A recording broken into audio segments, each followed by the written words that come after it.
Covid की परिस्थितियां निर्माण होने के बाद हम सब लोग एक जगह बैठ नहीं पाए और हम सबको एकजुट करने के लिए जो आज ये पहल की है, नंद किशोर जी हो चाहे रणवीर जी हो, इन साथियों को मैं धन्यवाद देना चाहता हूं कि आपने पुनः उन साथियों को एक जगह बिठाने का काम किया जो संघर्ष कर रहे थे। अभी बातचीत चल रही थी कि किस तरह की कोई आंदोलन की रणनीति बनाई जाए कि राजस्थान में जो ओबीसी के हक अधिकारों के साथ में लगातार कुठाराघात हो रहा है। तो मेरे भी मैं व्यक्तिगत प्रस्ताव में आपको देना चाहता हूं साथियों, बहुत से वक्ता है उनके भी विचार लिए जाएंगे। तो मेरे व्यक्तिगत विचार है कि राजस्थान में 21% ओबीसी का कोटा है, सेंटर में 27% ओबीसी का कोटा है। इस कोटे को 52% की बात चल रही है, स्टेट हो या सेंटर हो, दोनों में 52% इस कोटे को किया जाए।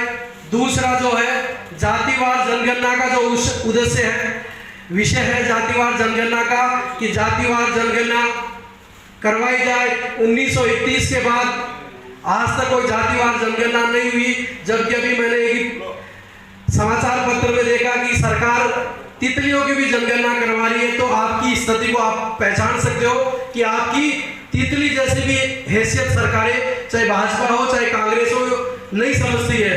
जबकि इस देश में 60 से 65% ओबीसी की पॉपुलेशन है। हर सरकार को बढ़ाने में, बिगाड़ने में ओबीसी की महत्वपूर्ण भूमिका होती है। तो आपको अपनी ताकत को पहचानना होगा, आपके मुद्दे जो है उनको जन जन तक पहुंचाने होंगे।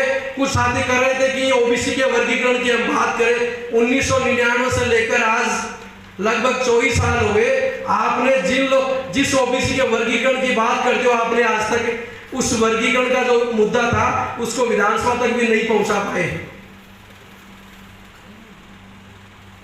वर्गीकरण करना तो दूर की बात है, जिस जाति के खिलाफ आप लोग अभियान छेड़ रहे हो कि भाई इस जाति को ओबीसी से बाहर किया जाए, उस जाति के 40 राजस्थान के एमएलए हैं और आपकी जाति के कोई एक आधे एमएलए हैं, तो वो आपकी बातों को रखते नहीं। तो आप ओबीसी वर्गीकरण की जो बात को लेकर चल रहे हो, इस मुद्दे से आप अपना समय खराब कर रहे हो, समाज का संसाधन बर्बाद कर रहे हो और समाज को गलत दिशा में लेके जा रहे हो। आज के इस वक्त की जो सबसे बड़ी लड़ाई है कि जातिवार जनगणना देश में कैसे हो, जातिवार जनगणना करवाने से फायदे क्या होंगे।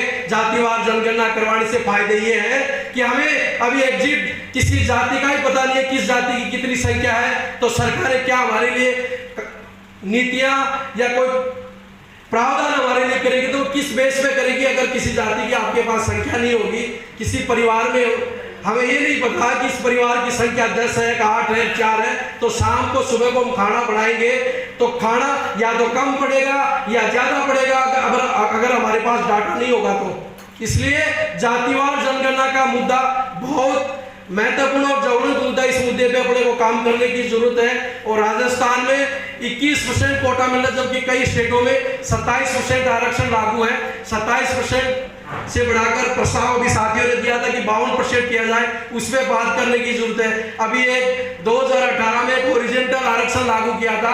हॉरिजॉन्टल आरक्षण लागू होने के बाद भी मैं आपको स्थिति बताना चाहता हूँ। हॉरिजॉन्टल आरक्षण क्या था, जितने भी एक्स सर्विसमैन हैं राजस्थान के, जितने भी एक्स सर्विसमैन में, चाहे वो आर्मी में हो या किसी भी अर्धसैनिक बल में हो, वो जितने भी एक्स सर्विसमैन है, उन्होंने अप्रैल 2017 में राजस्थान सरकार ने एक अध्यादेश लेकर आई। उसमें बाकायदे उन्होंने प्रावधान किया कि जिस जाति का एक्स सर्विसमैन है, उस जाति के एक्स सर्विसमैन का पद उसकी संबंधित कैटेगरी के अंदर समायोजित किया जाएगा। इसका मतलब आप समझ रहे हो, राजस्थान में सबसे ज्यादा अगर बात करें सैनिकों की तो ओबीसी कैटेगरी से आते हैं।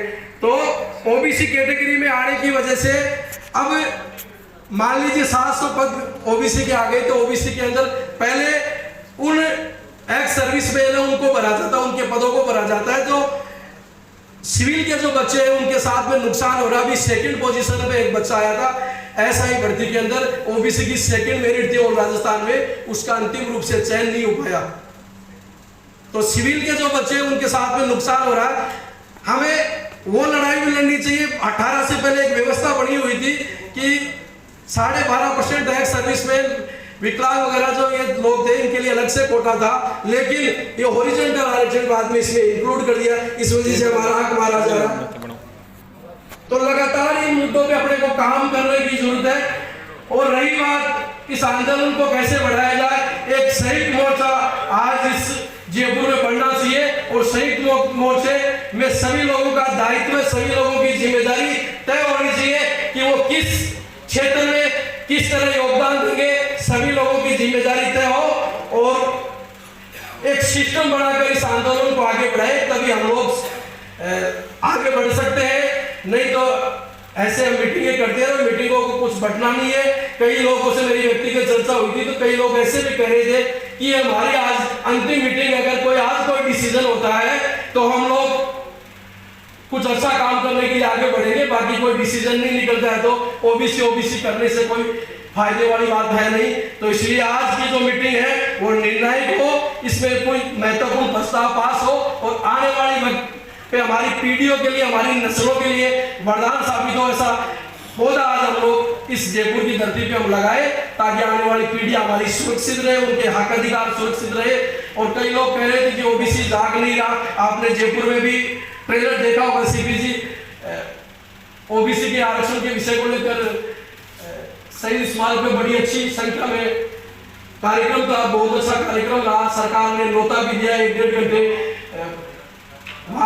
पड़ाव से ही सरकार ने वार्ता का समय दिया, सरकार ने प्रस्ताव दिया कि अब आपकी बातों पे हम गौर करेंगे। और हमें आंदोलन अगर देखना है तो भाई सीपी सैनी को देखो, सीपी सैनी अभी 2 लाख लोगों की जयपुर में विधानसभा घेराव का कार्यक्रम किया। ऐसे युवाओं से हमें प्रेरणा लेनी चाहिए कि एक व्यक्ति एक समाज को लेकर इतने बड़े स्तर पर आंदोलन कर सकता है। तो आज हम ओबीसी के मुख्य पदाधिकारी लोग बैठे हैं, तो हमें भी ऐसे लोगों से संकल्प लेना चाहिए कि आज भाई कहीं भी जाता, कहीं भी बड़ी महापंचायतें करता, अभी अलवर में थी, भरतपुर में थी, हर मीटिंग में 10,000 लोग इनकी कार्यक्रमों में आते। तो ऐसे युवाओं को आगे में लेना चाहिए। भाई मंजीत जी के बारे में बताना चाहता हूँ कि इस परिवार ने जातीय जो भेदभाव हुआ इस परिवार के साथ, तो इस परिवार ने समाज के लिए, ओबीसी के लिए, अपने परिवार की, अपने भाइयों की कुर्बानियां दी इन लोगों ने। तो ऐसे लोगों को हमें आगे लेकर, इस फेस को हमें आगे लेकर पूरे राजस्थान में हमें मूवमेंट खड़ा करना चाहिए। ऐसे युवा हमें आने वाली समय में मिलने वाले नहीं है। तो इन लोगों का समय, इन लोगों का शरीर समाज